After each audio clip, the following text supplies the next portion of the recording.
Magandang hapon mga igala. So dito tayo ngayon sa Alexandra Heights. Kasalukuyan gumagawa kami ngayon ng plumbing. Ang problema ngayon, tuloy-tuloy yung ulan. So ito yung sakit ngayon sa panahon na ganito. So napakalakas ang ulan.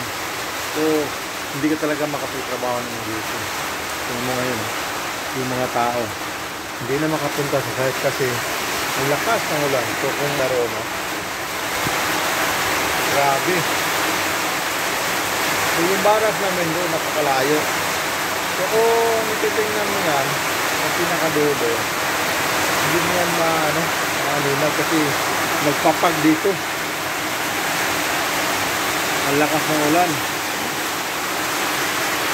So ngayon, ang oras natin ngayon ay 1:30. So wala magagawa ang mga tao ngayon. So lugi na naman. Ano naman ang mangyayari sa amin maghapon? Kung gagawin ko nito ngayon, ay uuwi na lang ako. So pag uwi ko na ito, sigurado asahan nyo, maliligo ako nito kasi napakalakas ang ulan. Nakita nyo yung bundok na yan. Malaki na ito na lupain na ito. Nag-iisa lang yung tinatayo namin na clubhouse. Yun lang siya, malaki yan.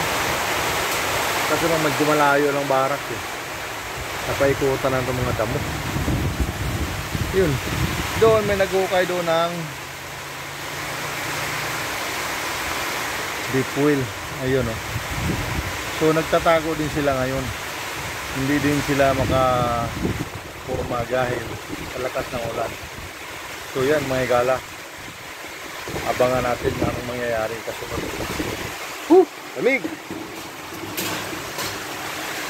So wala tayong magagawa ngayon. Ang gagawin natin, dito sa barak, nagmumukmok, nagtatago. Kasi, wala eh. Ulan eh. Oh, basa na. Kopya, mani popcorn. Dito ka. So ganito ang buhay ng construction. Kaya kailangan sa construction talaga marunong na magtipid. Kasi kung wala kang ipon at pagka ganito wala kang placement, siyempre pakyawan eh. Ano magagawa mo tag-ulan? Hindi ka pwede magpalitada kasi maagnas, ma-reject, gaspang. Ako rin, hindi ako pwede mag-plumbing. May paghukay ko ng lupa doon, wala, nababasa ka lang at naguguhulan din. Yung compactor din hindi rin pwedeng gumana dahil bumabaon sa lupa. So yun, ito yung problema. So ang buhay ng construction hindi hindi ganun-ganun lang sabihin na ay construction lang. Hindi dapat tayo na construction eh, pagmamalaki natin na tayo isang construction boy. Hey! Kahit pa paano, masaya, di ba?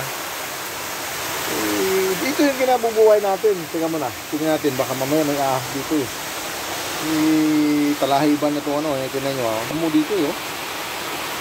Ang sarap-sarap ng kwento ko eh. Mamaya may ahas na pala dito. Kaya lingon-lingon minsan. Kailalim.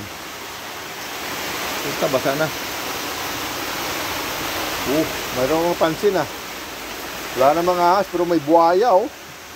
Crocodile. Anyway, ano lang yan. Picture lang yan. Tutuloy tayo sa ulan. Ayun oh. So yung gwardiya namin guard! Wala na. Kalbo! Uwi na ako maya-maya. Nandoon sila oh. Medyo nagaliwalas oh. Kalapit ko sa inyo Kung nakita mo yon, yung container ba na yan, yung istaka ng yan, hindi yung mga gamit ng mga bako para naghukay dyan. Kung titingnan mo, kung napansin mo yung 2 drum na yan, yung mga madilim dyan na puno ng mga akasya, nandyan yung baras ng mga tao. Ayan, nandyan, may tangke na yan. So, yun. So, dito naman kasi, ano lang to dito.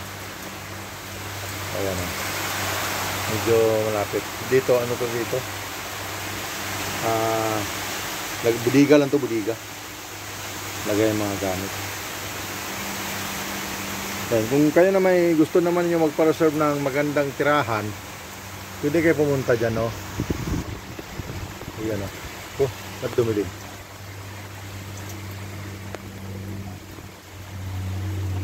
Ano nangyari?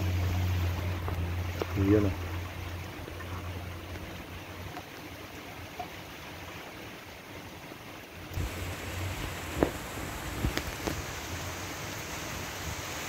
Dumilim, no?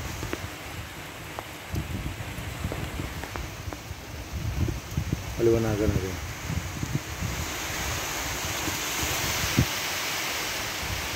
Yun, no? Yun, no? Paliwanagan. Yung area na yan, yung may mga tent na puti na yan. Nakita nyo yung mga puti na mga ano na yan, no?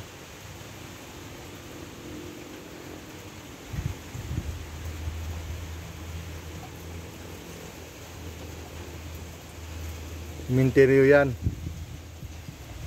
Oo, simenteryo yan dyan.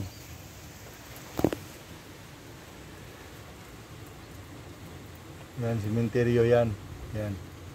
Gando niya, no? Maluwag yan dyan. Private cemetery. Pang mayaman lang yan. So, dyan, pa-reserve, mayroon dyan. May mga bahay, may mga lote dyan. Mahal daw. 150,000. 1 meter by 6 feet. Then 6 feet below the ground. So, reservation. Ito ay ano, Santuario de Alexandra Heights. Yung may-ari niyan at saka yung may-ari nitong subdivision nito ay isa lang. Mayaman. Nasa Makati yung ano nila, pisina. So, yun, pwede kayong magpa-reserve yan. Punta ka doon sa office, malapit to sa guard house. Asa ka sa office ano ng mga tao, Budawa Barracks. Tapos, magpa-reserve kayo. Bigyan kayo ng reservation. Oh, yan. Ulan. So, hindi tayo tago tayo. So, yun lang mga gala. I-update ko kayo mamaya kung anong mangyari. Baka uwi na rin ako kasi lakas ng ulan. Walang mangyari sa gawa na dito. Lamig ng hangin. Saka nag-isa lang ako ngayon. Damuhan pati. Ay, lumabas dito na Hindi, joke lang. So, hanggang naman tayo. Babu! Whoop!